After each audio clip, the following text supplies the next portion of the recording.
Happy Wednesday, everybody. I hope you're all doing well. And today I want to talk some about newsletters. I wanted to talk to you about two separate things with them.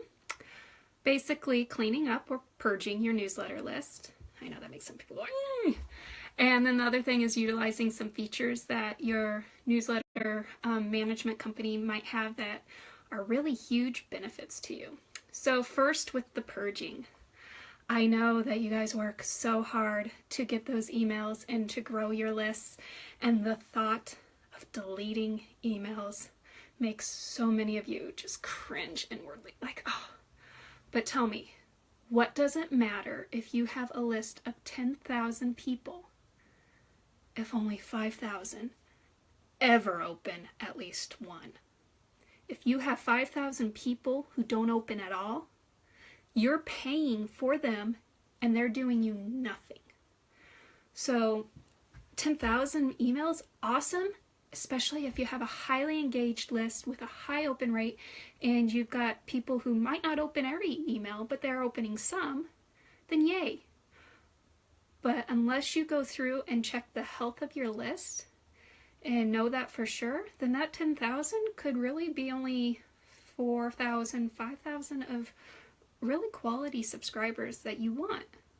And you don't need to be scared of the idea of purging. It's really actually a benefit to you. It will increase your open rates. It will increase the engagement you're seeing. You're paying for less than, because who wants to pay for people they're not even making contact with if your email's just going to their trash folder every time?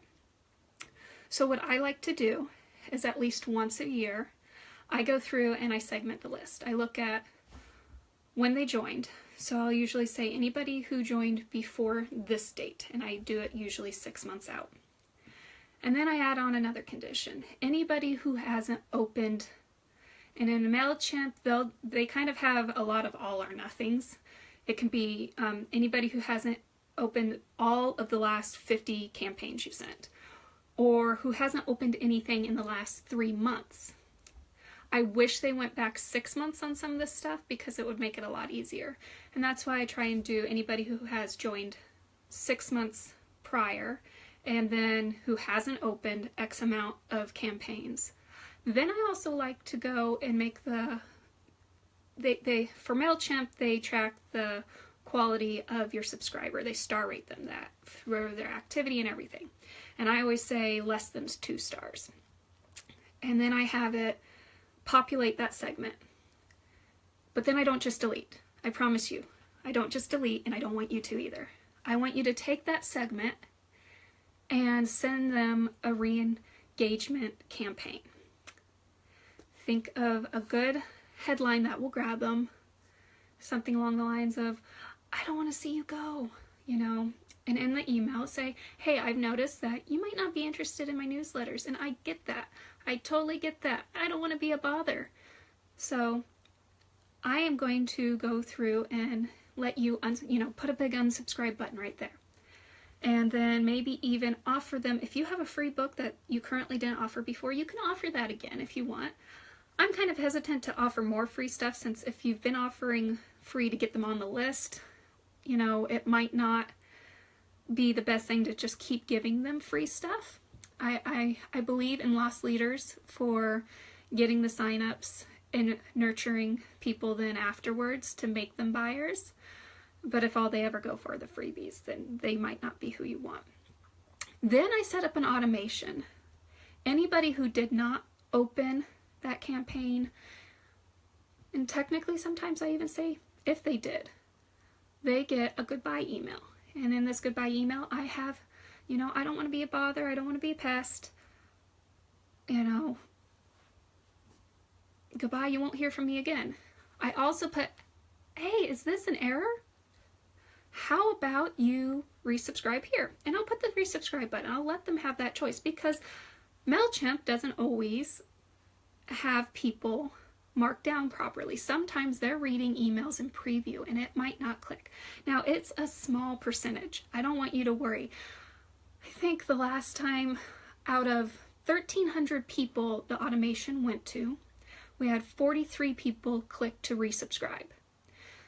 we were glad to recatch those people, but it is a small percentage, and I am glad we did the purge because, again, open rates increase, you have a healthier list, and you're paying for the people you want. So purging is a good thing. Re-engagement campaigns are an awesome thing.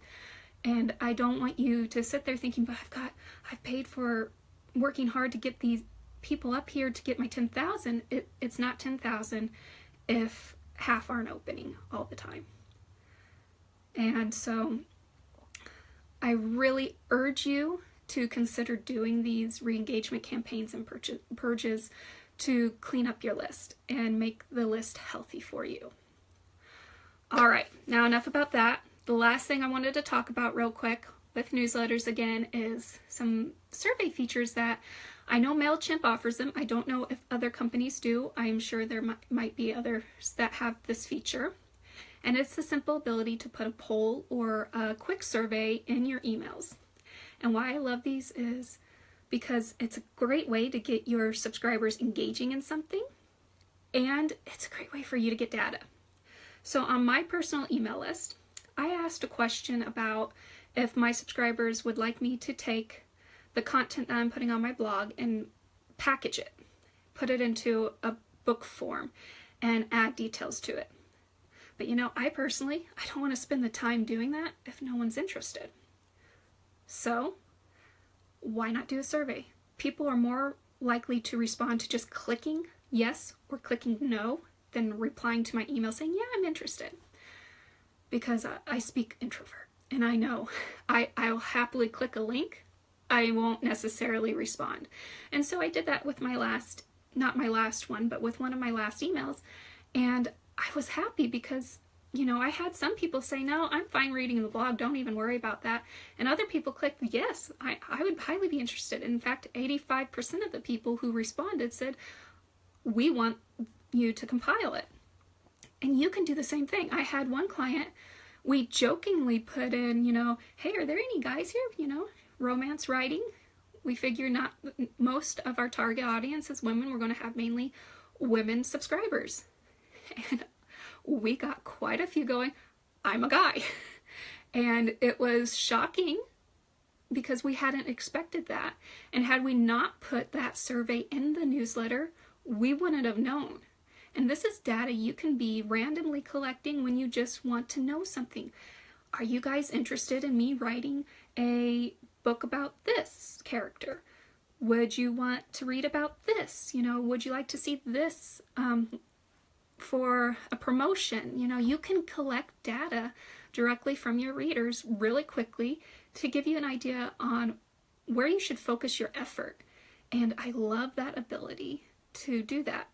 Like I said, in MailChimp, you have the option of a survey or a poll, and you can only put one in. You can't do multiple surveys or polls per newsletter.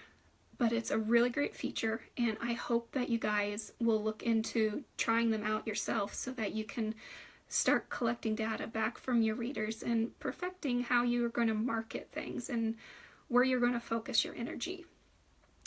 Today, that is all that I plan on talking about. Please don't hesitate to message me if you've got any questions, and I'll talk to you soon. Bye.